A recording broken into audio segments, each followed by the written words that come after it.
Assalamualaikum warahmatullahi wabarakatuh. Ma'asyiral muslimin rahimakumullah.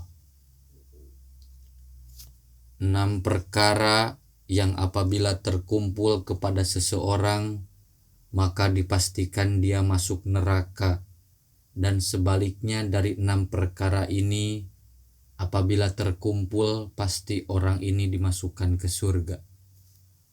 Dan 6 perkara ini tertuang dalam surat di dalam Al-Quran. Apa saja 6 perkara ini? Yang pertama, orang yang mendustakan agama. Sebelum Nabi SAW diutus menjadi Nabi dan Rasul, kita tahu bahwa orang-orang kafir Quraisy Allah berikan anugerah yang sangat besar.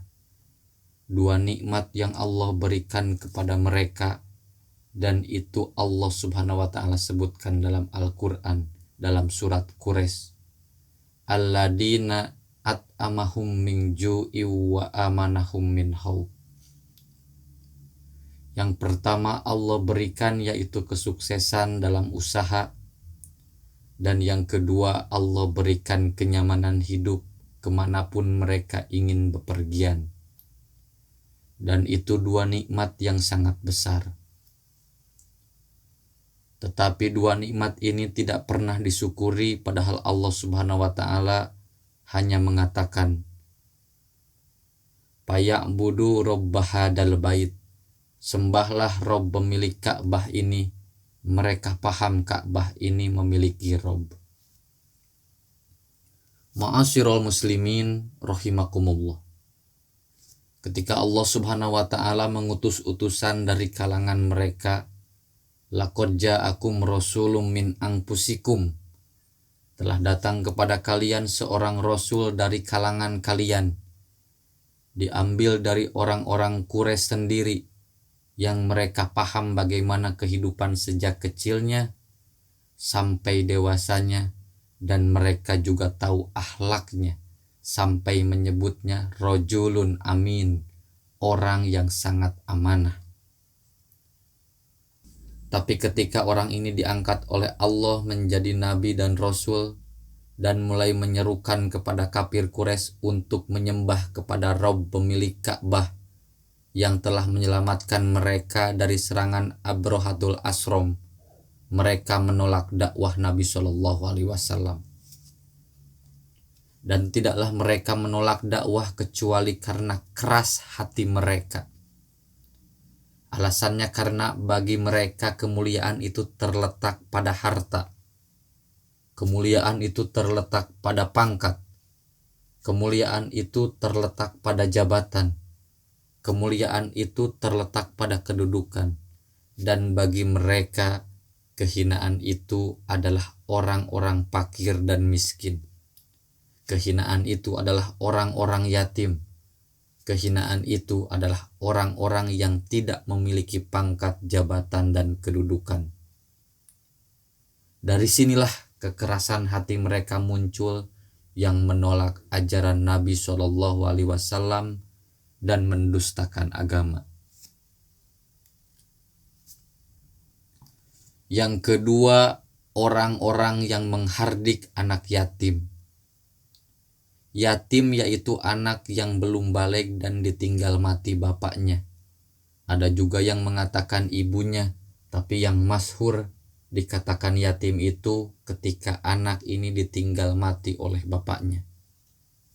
Ada juga yang mengkiaskan anak yatim itu karena ditinggal bapaknya yang bercerai dengan ibunya, dan bapaknya sama sekali tidak bertanggung jawab kepada anaknya, seolah-olah tidak punya istri dan seolah-olah tidak punya anak. Ditinggalkan begitu saja. Maka para ulama juga memasukkan anak seperti ini kategori anak yatim. Bahkan kondisinya lebih buruk dari anak yatim. Harusnya ketika dihadapkan dengan anak yatim, bukan dihardik, bukan didorong, bukan dikasari, tapi hendaklah kita mengelus rambutnya. Karena Rasulullah mengatakan, setiap kita mengelus kepala anak yatim, maka satu helai rambut anak yatim adalah satu kebaikan. Dan faedahnya bisa melembutkan hati. Dan apabila Anda keras hatinya, coba dekati anak yatim. Cium keningnya, elus rambutnya, peluk badannya. Karena dengan itulah kekerasan hati kita bisa lembut. Dan ketika hati kita lembut, kita mudah menerima hidayah Allah Subhanahu wa Ta'ala. Nabi SAW adalah bapak dari anak-anak yatim. Karena Nabi SAW dahulunya yatim, sehingga beliau bisa merasakan bagaimana jadi anak yatim. Makanya ketika beliau dewasa dan diangkat menjadi nabi dan rasul, maka dia satu-satunya orang yang mencontohkan bagaimana memberi perhatian khusus kepada anak yatim.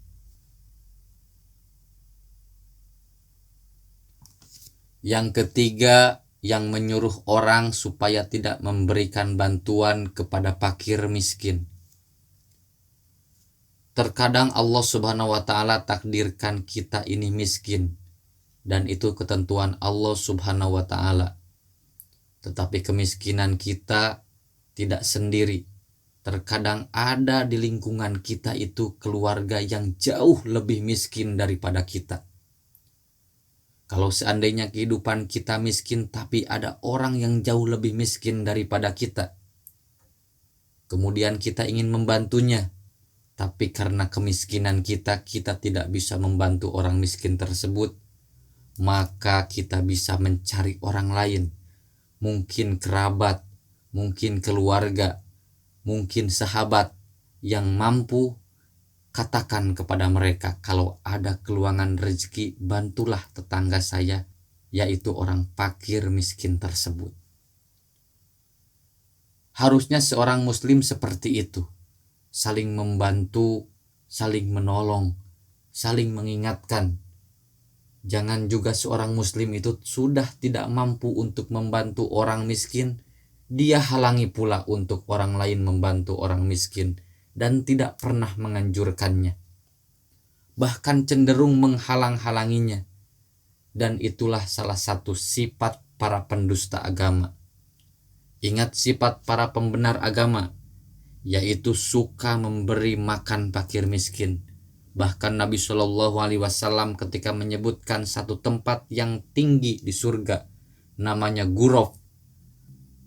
Ghuraf itu sebuah kamar yang terbuat dari kaca yang sangat indah, yang transparan bisa terlihat dari dalam dan dari luar, dan berada di ketinggian surga, sehingga bisa melihat keindahan surga.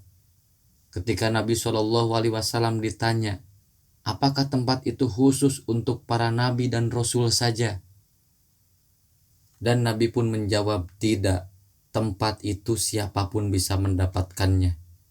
Kemudian Nabi SAW menyebutkan sifat-sifat orang-orang yang akan mendapatkan tempat tersebut. Salah satunya adalah orang-orang yang membantu fakir miskin, orang-orang yang baik ucapannya, orang yang senantiasa sholat malam di saat manusia tertidur lelap. Kemudian Nabi SAW menyebut salah satunya, yaitu orang-orang yang memberi makan fakir miskin. Kemudian yang keempat, orang-orang yang melalaikan sholat. Dan salah satunya yang lalai dari sholatnya itu adalah mereka yang mengakhir-akhirkan sholatnya. Padahal Nabi SAW pernah mengatakan tentang sebaik-baik amalan setelah berbuat baik terhadap orang tua, yaitu sholat tepat waktu. Dan pada hari ini orang-orang yang melalaikan sholat banyak sekali. Bahkan orang yang meninggalkan sholat banyak sekali. Dan Anda bisa membuat perbandingan orang yang sholat di masjid dan tidak di masjid, banyakan mana? Orang yang sholat di masjid yang khusyuk dan yang tidak khusyuk, banyakan mana? Itu yang masih sholat. Di luar sana banyak orang yang tidak sholat. Kalau orang yang lalai dari sholatnya Allah ancam dengan rakawel, bagaimana mereka yang tidak sholat?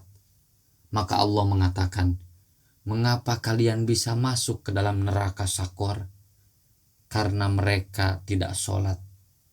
Terus ada juga yang sholat tapi mereka tidak peduli dengan bacaannya. Mereka sholat tapi tidak peduli dengan takbiratul ihramnya. Mereka sholat tapi tidak peduli dengan rukunya. Mereka sholat tapi tidak peduli dengan sujudnya, tasahudnya, khusyuknya. Yang penting sholat, maka mereka digolongkan terhadap alladina ang sholatihim sahun. Bagi sebagian mereka sholat itu beban, dan kalau sudah melaksanakan kayaknya plong, seperti bayar hutang. Harusnya sholat itu dijadikan sebuah kebutuhan. Karena orang yang rindu akan sholat setelah melaksanakan sholat, maka Allah Subhanahu wa Ta'ala akan catat dalam menunggunya itu seperti dan seolah-olah dia sedang sholat. Dan mereka itulah orang yang beruntung. Kemudian yang kelima yaitu orang-orang yang suka ria. Ria dalam sholatnya, ria dalam beribadahnya. Dan ria ini cenderung berlebihan dalam ibadah. Dan seolah-olah ibadahnya ingin dipuji orang, ingin dinilai orang, ingin disebut ahli ibadah. Dan inilah tipu daya setan, yang ketika menggoda manusia itu dari dua jalan, yaitu bagaimana orang itu supaya meremehkan agamanya, dan bagaimana orang itu supaya berlebihan dalam agamanya. Makanya agama Islam itu agama tengah-tengah. Kemudian yang terakhir, yang keenam, yaitu sifat bakhil, yang dimana manusia tidak mau tolong menolong. Seperti ada tetangga pinjam peralatan kita, tapi kita tidak meminjamkannya dengan ngasih berbagai alasan. Masih dipakailah, takut rusaklah, takut inilah. Kalau Anda memiliki alasan dan tidak membantu tetangganya, maka Anda telah mencegah diri Anda dari menolong orang, dan itu ciri pendusta agama. Ma'asyiral muslimin rahimakumullah. Inilah 6 perkara yang menjadi wasilah mengantarkan orang masuk neraka. Tapi kalau 6-6-nya berkumpul pada diri seseorang, maka wajabat lahunnar, maka dia pasti masuk neraka. Kenapa? Karena dia telah melakukan maksiat di 3 perkara. Yang pertama, maksiat di hatinya. Yang kedua, maksiat di badannya. Kemudian yang ketiga, maksiat di lisannya. Semoga bermanfaat. Wassalamualaikum warahmatullahi wabarakatuh.